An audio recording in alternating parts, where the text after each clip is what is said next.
muhimmancin taimakon wanda aka zalunta yake. Shi sa ma sallama hatta bayan da musulunci ya zo, duk da abu ne da aka yi shi a jahiliya, an yi shi ne tun jahiliya fiye ne, amma annabi sallama yana faɗarsa hatta bayan da Allah ya yi shi, cewa ga abin da suka yi a jahiliya tun kafin ya zama annabi, sun taru sun yarjejeniya akan tsayuwa wajen kwato haƙƙin wanda aka zalunce shi. Annaba bayan musulunci yake makaranta. Shi yasa da dama daga cikin malamai suke ganin halarcin yin wani taro ko da waɗanda suka saba ne akan kawar da sharrin da yake shine mafi girma. Idan aka samu wani wanda yake da sharri watakila kaso 50 cikin 100, aka samu wani wanda shi kuma sharrinsa ya kai kaso 90 cikin 100, to babu laifi kai wanda kake da alkhairi kaso 90 cikin 100 ka haɗu da wanda yake da sharri kaso 50 cikin 100 domin ku kawar da wanda shi ya kai 90 cikin 100. Allah ya samu fahimta. Wannan fiqhun da dama daga cikin mutanenmu ba su da fahimta a kansa. Hatta irin abubuwan da ya faru a Kano na haɗuwanmu da wasu daga cikin 'yan ɗariƙo, wasu za ga yanzu mu suna ce mana ma 'yan maja. Samu 'yan maja ne, saboda mun haɗu an maslaha ta haɗa an kawar da wani wanda ya zo da abin da ake ganin idan aka bari da ya zaɓar nan ba sai inda ta je ba. Sannan sai suke ganin ma ai muwa duk 'yan bid'a ne ma. Ko dai 'yan bid'a ne mu ko masu goyon bayan 'yan bid'a ne ko masu tarayya da 'yan bid'a. To wannan karancin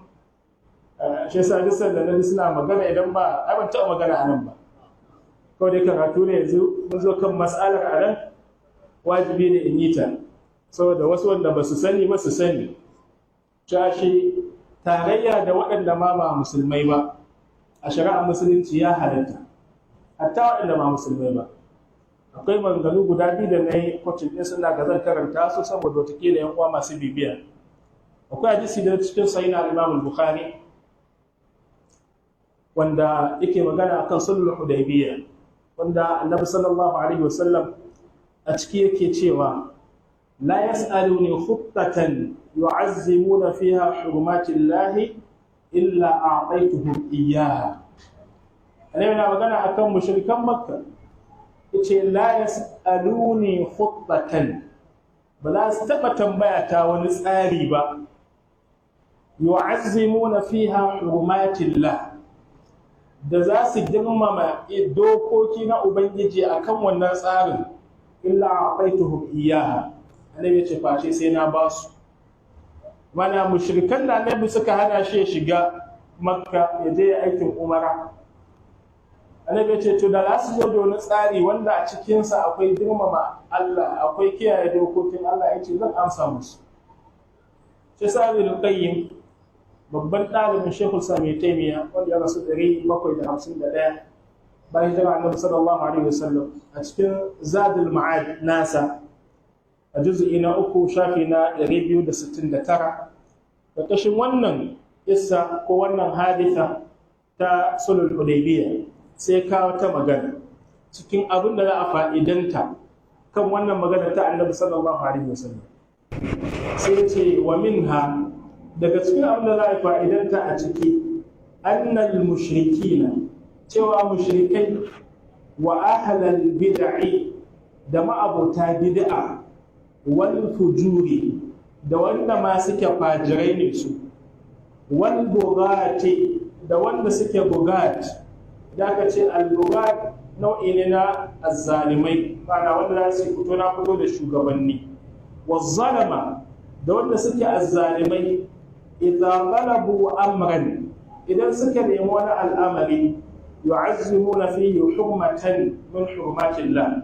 wanda a ciki za su girmama wata alfarma cikin alfarmar Ubangiji, yace ujibu ilayhi, to za a amsa musu abin da suka yi kira zuwa gare shi, wa uquhu za a basu, wa u'inu alayhi, sannan za a taimake su akan wannan abin da suka nema. Wa in mana'u ghayrahu, ko da a ce sun hana a gefe guda ɗan bida ya yi bida'arsa fajiri yayi fajircinsa, zalimi yayi zaluncinsa, mushriki yayi abunsa, amma sai ya zo kan wata gaba wanda a cikinta akwai girmama Allah, a cikinta akwai kawar da abin da yake na ƙarna ne. Ibn Qayyim yace za a amsa musu, kuma abin da suka nema za a ba su. sai ce fa yu'awanuna ala ma fihi ta'zim hurmatillah, sai a taimake su akan abin da a cikinsa akwai girmama iyakokin ubangiji, la ala kufrihim wa baghihim, ba akan kafircinsu da kuma zaluncinsu ba. Wa yumna'una mimma suwa dhalik, abin da yake kowa bayan haka sai a hana su. Fa kullu man iltamasa al-mu'awanata, dukkanin wanda ya nemi wani agaji da wani taimako ala mahbubin lillahi ta'ala, abu sa wani abu da Allah yake son sa, mubdil lahu, wani abu wanda yake yarda da ubangiji, ujiba ila zalika ka'inan man kana, yace za a amsa masa wannan abu kowane ne kuwa. Duk wanda zai zo ya ce ga wani abu wanda a cikinsa akwai girmama Allah, akwai kiyaye dokokin Allah a ciki, yace to kowa ne yace zo ka dafa min, ibn Qayyim yace za a amsa masa. ما لم يترتب على دعالته على ذلك المحبوب المرغوب لله أعظم منه. مدن a cikin abin da ya nema babu wani abu wanda zai zama ko zai fusata Allah sama da abin da ya nema. Allah ya samu na gane cewa shi sharrin sa bai wuce 30 ba, sai ga wani abin da yake kaso 60 ne cikin 100. To in dai wancan ya fi abin da yake kai karna, in kai yace za a amsa masa. Yace wa hada min adaddil mawadi'i wa as'abiha wa ashaqqiha, wani na cikin abin da yake mai mafi kaifi, mafi wahala, mafi tsananin al'amura. Yace shi sa su kan samu abin ya musu tsanani, suna ganin waɗannan fa kafirai ne, sai na Umar yana ganin wannan mushrikai ne, sun koro mu daga garinmu, kuma ga shi Annabi sallama yana amsa musu cikin abin da suka zo da shi. To wannan Ibn Qayyim rahimahullahu ta'ala yayi dogon magana akai, wannan wata daga cikin zancen sa ne da yake. Haka ne haddashi Muslim ibn Taymiyyah, duk wanda ya san manhajin Shaykh Muslim ibn Taymiyyah ba zai mamaki dan an zo an yi mata da yan tarika an kawar da barna Abdul Jabbar ba. Don Shaykh Muslim ibn Taymiyyah akwai waɗanda su ne kan gaba wajen cutar da shi, irin sai bin Makhluf. Amma Ibn Taymiyyah maganganu ya yake cewa, yace kowa ya sani, yace da a ce akwai wani abu da zai kira ni zuwa gare shi da na amsa masa. Al-Adra'i ɗaya daga cikin da suka cutar da Shaykh Ibn Taymiyyah, sai da aka zo za a yi masa hukunci, alƙali ya umarni, shugaban ya umarni cewa a kama shi a aske masa gemu, a ɗora shi a kan jaki, a yawo a zagaya da shi gari kowa ya gan shi. Dan uwan sai ya samu Shaykh Ibn Taymiyyah tare da cutar da wanda ya masa, ya same shi ya ce ga abin da za a yi. Taymiyyah ce ba masa, sai dai magana sa wani ce yana nema masa al'umma kada ya masa haka. Yasa duk wani ɗimi da za ka ga wasu yanzu sun yi, akwai nau'i na ko dai ƙarancin ko dai rashin sani ko kuma san zuciya, amma babu abin da zai hana wani wanda yake ko da yana da wata bid'a, a samu wata bid'a da ta fi tasa girma, ta fi tasa haɗari, da za a ce ba za a taimake ki ne ya tsakaninsa da ahli sunna wajen kawar da bid'a da ta fi tasa ba. Wannan ka'ida ce malamai suka yi magana a kai. Hatta magana da ake a gujewa yan bid'a da kaza, Ibn Taymiyyah magana da yawa cikin hatta cikin Majmu'ul Fatawa. Akwai kubin da Ibn Taymiyyah ya kawo su maganganun Imam Ahmad bin Hanbal kan kauracewa yan bid'a da batun qadariyya da shauransu. Ƙarshe da mutum ya tashi yin wata magana ta ƙarshe, sai ya ce fa idza ta'allaka iqamatul wajibati min al-ilm wal jihad wa ghayri dhalik,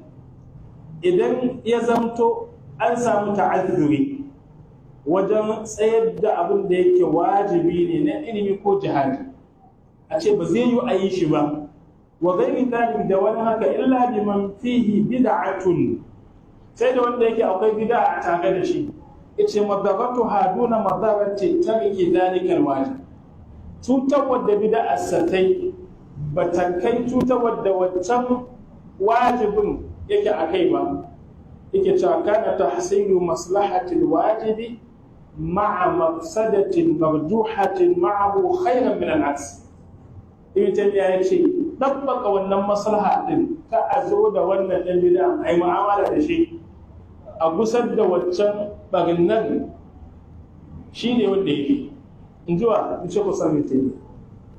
duk yanzu amma duk wannan maganganu da malaman da suka yi duk sun ajiye sun yi jifa da su an yi mu'amala da haka kuma dan mata ne ko dai ko in bid'a ko masu yan bid'a ko masu kaza ko masu kaza idan kai magana su zage ka su ci mutuncin ka su aibanta ka su muzanta ka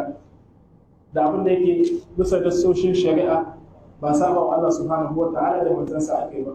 bisa fahimtar ma manya-manyan ahlus sunna shi ma ba saba masa akai haka ba wasu wanda suke da karancin tunani abubuwan da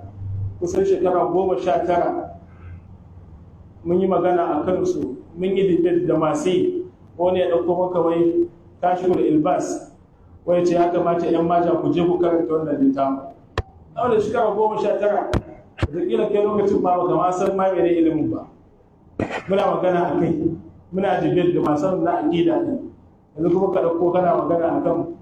waɗanda sun haifi ma watakila iyayenka to ko mu da muke yan ƙanana wanda shekarun ba su haura shekara 30 da ɗoriya ba sama da shekara 19 mun san wannan littattafan ba ta ne da inda za ka ɗauko ka ce mana a cikin unguwannin mu duk ga littattafan da mun taso mun gan su muna karanta mu yana da wanda suke wannan aƙida da abubuwa ne wanda dole sai mun yi takatsantsa mun fahimci ne menene ma haƙiƙanin addini da dama daga cikin abu da suke faruwa yanzu za ka ga abin da ke na ilimin ba shi ake kokawa a kansa ba shi ake kokawa a kansa wanda zai hayaniya ya caji za ga shi ne yanzu mun sha magana yanzu wasu suna nan yanzu suna su zage wai ba mu koyar da tauhidi ba mu koyar da aqida kuma wataƙila inda za su zage mu a ƙasan program ɗin da na aqidan ne dan dakta za ka ga wasu na cewa malam ku je ku koyar da mutane aqida kuma lokacin karatun tauhidin yake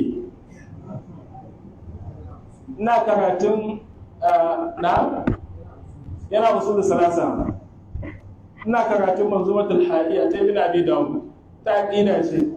amma ana haska wani yana cewa ku dinga koyar da mutane aqida kuma littafin da ake na aqida ne so da kawai shi a zo a yi caji a ce wani dan wuta ne wani mushriki ne wani kaza yana ganin shi ne kawai karatu